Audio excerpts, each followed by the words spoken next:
Alright, hey everyone, this is Ash. Welcome back to the King's Speech. So like I mentioned in the last couple of videos, until at least the end of April, we're just doing Shonen Jump stuff. Read-throughs will be back at the start of May, so look forward to an update sometime near then.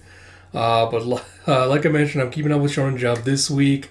I was debating on whether to do it bi-weekly or not, but I figured I might as well get to it weekly, because otherwise I feel like if I let it pile up too much, it's going to feel a bit overwhelming. So yeah, we're going to get around to Kaiju Spy Family in the new chapter of Akane this week. So we'll see how all of that goes. Yeah, with that said, though, we're going to dive into Kaiju here in just a second. But yeah, before with that, like I mentioned a couple other videos, as always, if you like my content, please do like, comment, subscribe, all that good stuff. Especially now with Twitter kind of in its death throes. It really is more important than ever that if you like my content, if you can try to support it on here to promote it with YouTube's algorithm, that'd be greatly appreciated because YouTube really loves it. When you press all those little buttons, it gives it a little endorphin rush. So if you'd like to help me out with that, if you enjoy my content, that's a great way of letting me know. But without further ado, let us dive into Kaiju number 8, chapter 84, by Naoya Matsumoto, with translation, by David Evelyn, with lettering by Brandon Bovia. So we will pick up with Kikoru now having, the fire kicking back in her, behind her eyes again. As you have Kikoru, I'm not coming, I believe in you. And Goth Kikoru was like, why you?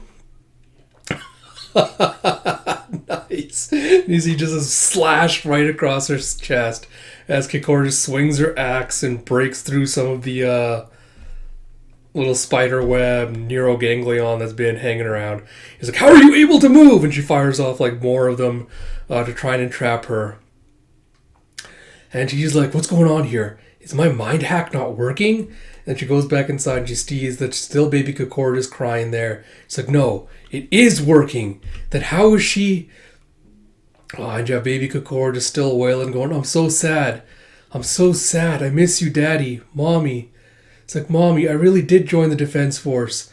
I even ranked number 1. Isn't that great? It's like, Daddy, I want to take down a whole bunch of kaiju like Mommy and bring a smile back to your face. It's like, I'm sorry. I'm sorry to both of you. I'm sorry I wasn't good enough. And Goth Kikoru is like, yes, that's right, little Kikoru. Your Mommy and Daddy aren't around to praise you anymore. There's no point in trying any longer to... And you hear, no. It's like, that's what I thought. And you have now baby Kikoru like wiping away her tears. It's like, but I was wrong. And she's like, what is she looking at? Goth Kikoru looks behind her. And she sees the Mrs. Kaka just like looking there in a superhero pose, just smiling, looking all proud. And she's like, Hibi? It's like, not just him. Rino, Iharu, Aoi, Haruichi, for everyone in the 3rd Division. I want to be a teammate they can be proud of. For Master Moron, Platoon Leader Shinonome, and everyone in the 1st Division. I want to be a pupil they can be proud of. And you have a krish, like these little bits like black lightning in the background. It's like, what is this? It's like, Daddy, Mommy, since joining the Defense Force, I've met so many people I want to be recognized by. I'm sad that I can't see you two, but I'm pressing on. It's like Japanese Defense Force officer Kikoru Shinomiya, now commencing... God damn, I love this channel. Commencing neutralization of Kaiju number 15, and she gets like little baby Kikoru holding onto the handle of her gigantic axe. And you see her doing the same pose as she's coming in with the squadron style axe technique number 2. And you see Goth Kikoru trying to block as you have Water Skimmer. And you see it slices her arms off. And she says, screw you, screw you, screw you, screw you! I'll kill you! And then Daddy, and then she thinks back to number 9. She's like, well, recognize me! So be a good girl and embrace death!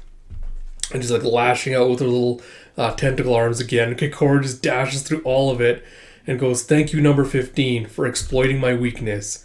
It's like squadron style axe technique number 6. It's like, thanks to that, I've gotten stronger. She goes, Taruma, drop her 10 hit. She just slices her into sections.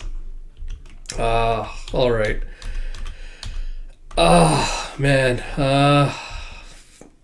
I've got mixed feelings on this chapter, and I'm thinking about how much I want to critique it, like how much I should let my feelings influence it. Because on the one hand, I'm like, my feelings on this chapter will really depend on whether this is the death knell for number 15 or not, because I don't think it is. I feel like, this is I feel like, again, I was right the first time. I think Goth Kokoro is going to be a recurring villain of sorts, especially given that this chapter kind of like even ham-handedly kind of establishes her as a foil to the real Kokoro, with Goth Kokoro being like, thinking back to Kaiju number 9 and being like, oh, I want daddy to be proud of me.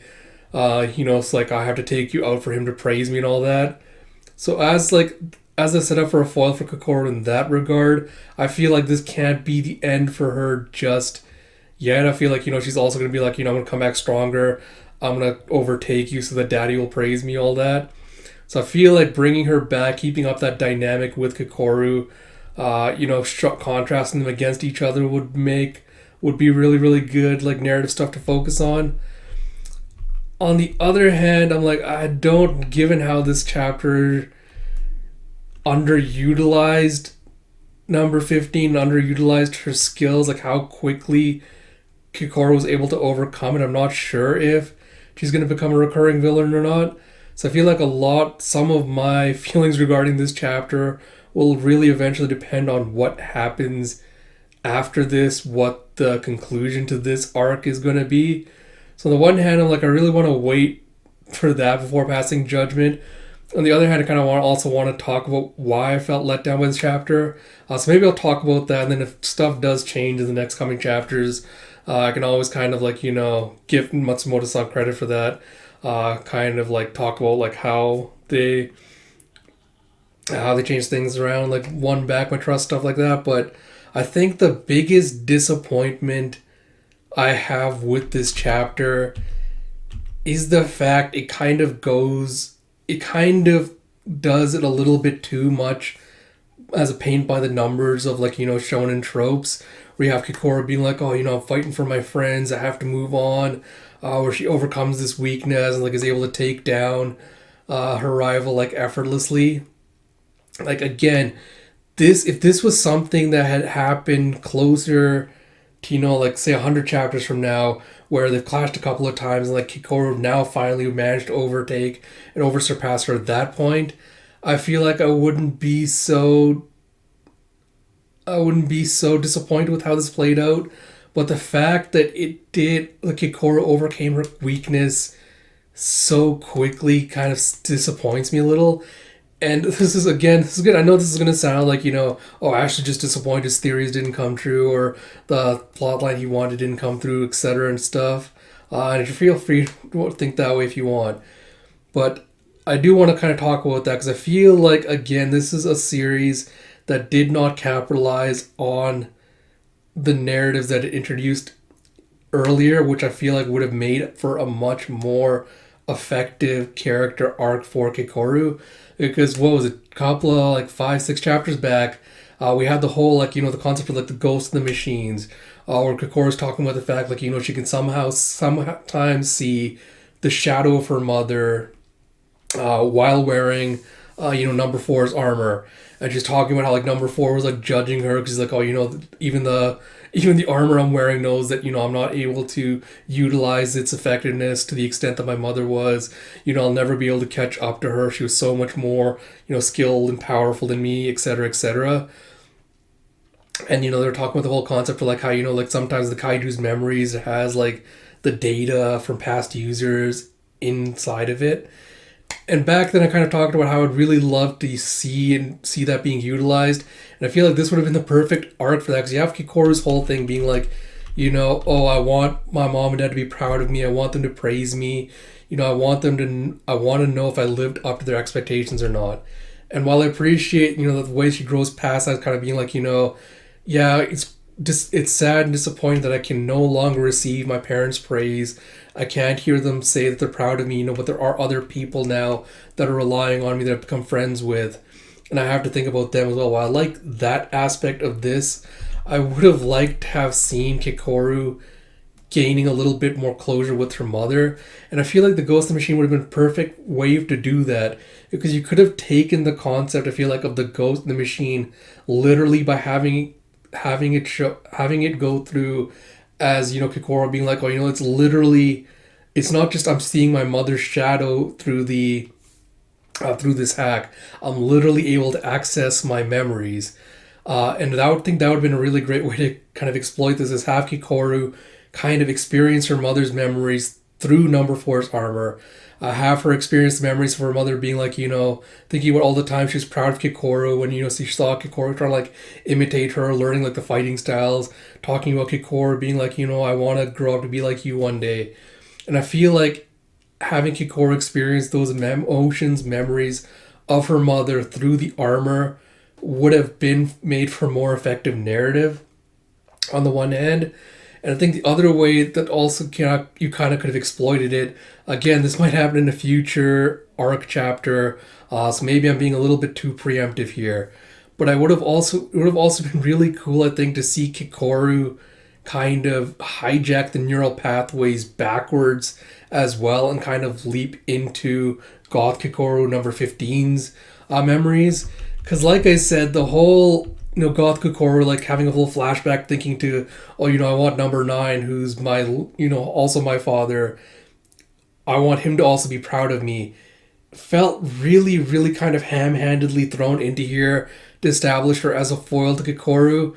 And again, I feel like this is something you could have spent a little bit more time developing. And I feel like the reason it felt so ham-handed is we haven't had any development with Goth Kikoru.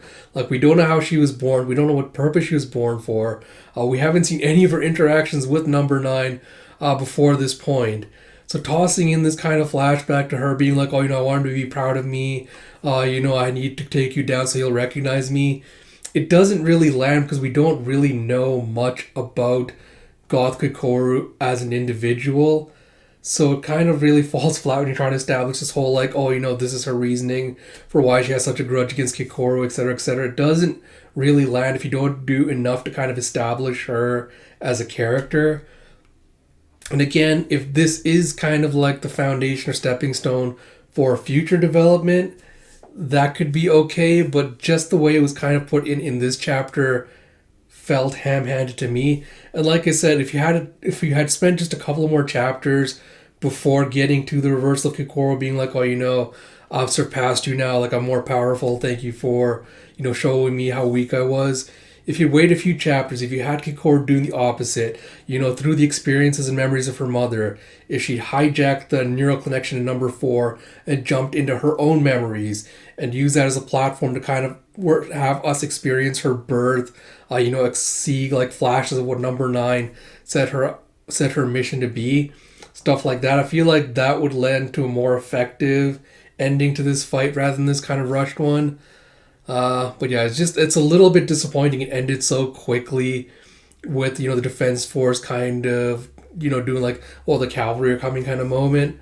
So we'll see. I don't know. Like, I really kind of hope that this would have ended on a more dreary note rather than kind of like a hopeful one. Chapters still aren't over yet, so still time to kind of see which direction it goes. But yeah, like I said, I loved the chapter, but I feel like there could have been so much more that was done with it that could have made for an effective narrative. And I'm just kind of disappointed that it wasn't utilized effectively. But like I said, it's still a little bit too early to tell. Like, we still haven't reached the conclusion yet. There's still times for things to change. I might even end up changing my mind on all of this a couple of chapters down the road, so we'll see what happens with that. But yeah, I just wanted to get that out there. But yeah, like I mentioned at the beginning, read-throughs will be on hiatus until the end of April, but look forward to that when they will come back. Because there's a lot of good content in store, so a lot of good stuff to look forward to. Like I mentioned, apart from Kaiju, we'll also get around to Akane and Spy Family sometime today. As I mentioned at the beginning, if you like my content, please do like, comment, subscribe, all that good stuff. Till next time, this is Ash. I'll talk to you all later.